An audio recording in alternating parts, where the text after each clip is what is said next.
No, that's wrong. Dixie Diamonds 80.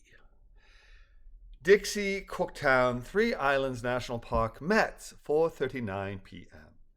Having established contact with Rosier and Joey in France using the telephone, Balloony telepath Joey to the 7 assembled minds on 2 continents and 5 locations. You can hear me, correct? I can, Joey whispered, adding, yes, in a more self-assured tone. Dr. Rosier and I are strolling through the Lac Arion Plaza, and we are periodically turning our heads towards one another and smiling as we walk and talk. You are the being that Brentsy created using the information he stole from Pilatray? I am, Balloony replied. Please tell Rosie that I'm ecstatic that he's alive and that we can communicate with one another.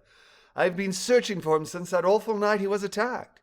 Yes, I will, Joey said to Balloony before saying to Rosier, it is Brentsy's counterfeit revendu, and he wants me to tell you that he's searched for you since the attack, and he's very glad you're all right.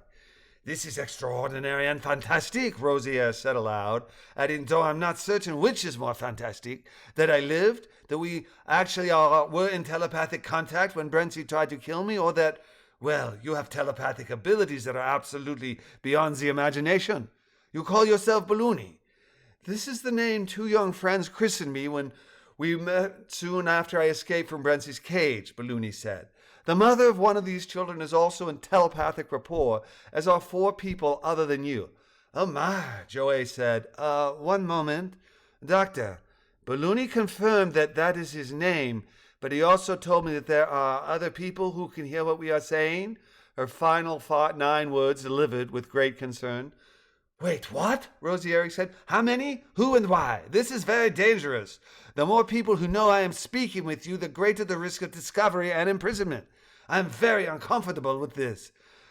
Dr. Rosier, Lizzie said, my name is Elizabeth Borden, and my pet Jerald is one of the 2 young friends that Balloony just mentioned.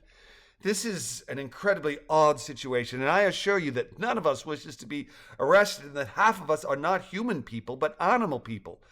Please, please listen to what we have to say before making any judgments. Balloony's story is truly unique, and Z is 100% worthy of our help. Please listen, please. Doctor, Joey said, a woman named Elizabeth Borden is pleading that we hear Balloony out, and she has provided extraordinary details concerning Balloony. If I may, we should listen. The risk is already present, no? Mon Dieu, Rosier whispered before taking a huge inhalation and adding, yes, I listen. Not only is this fascinating, but I feel somewhat responsible having fallen for Brentsy's nonsense and taken him into my confidence. Please proceed. Though I'll likely do most of the talking, Balloony said, allow me to introduce my friends who are currently in telepathic rapport, and then I'll provide details. Answer any questions and allow my 4 human friends to provide details as well. For brevity, let's skip the niceties of etiquette concerning the obligatory how do you do. I'll just name them. I'd like to introduce Elizabeth and Edward Borden, who I think of as Jerald's parents, even though Jerald is a kitty dog and the Bordens are human. We have 2 other humans, Karen Block and her husband Paul.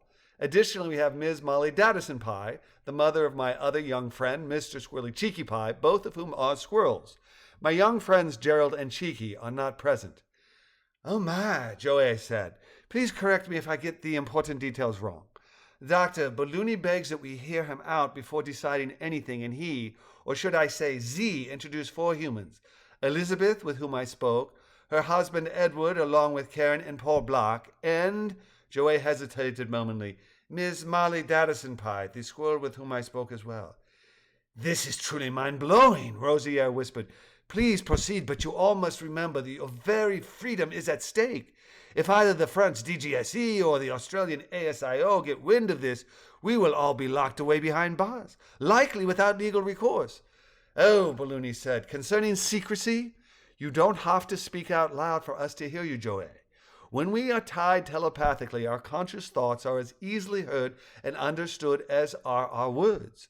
If you find yourself in a situation when you need to tell us something but are afraid of being overheard, just think it. If we're in rapport, we'll hear your thoughts just as clearly as your words, though of course Rosier will not. One moment, Joey replied. Doctor, Balloony tells me I do not have to speak in order for him to hear me. He can read my thoughts when we are in telepathic rapport. Amazing, Rosier said. Good to know. That may be useful when we're surrounded by ears. That is somewhat reassuring. And Joey, Balloony said, if at any point in the future you wish to contact me, you can do so by simply calling out my name silently. You don't have to literally speak. Just silently call out Balloony, and I will hear you. You don't need to speak aloud. Fascinating, Joey responded. Thank you for letting me know.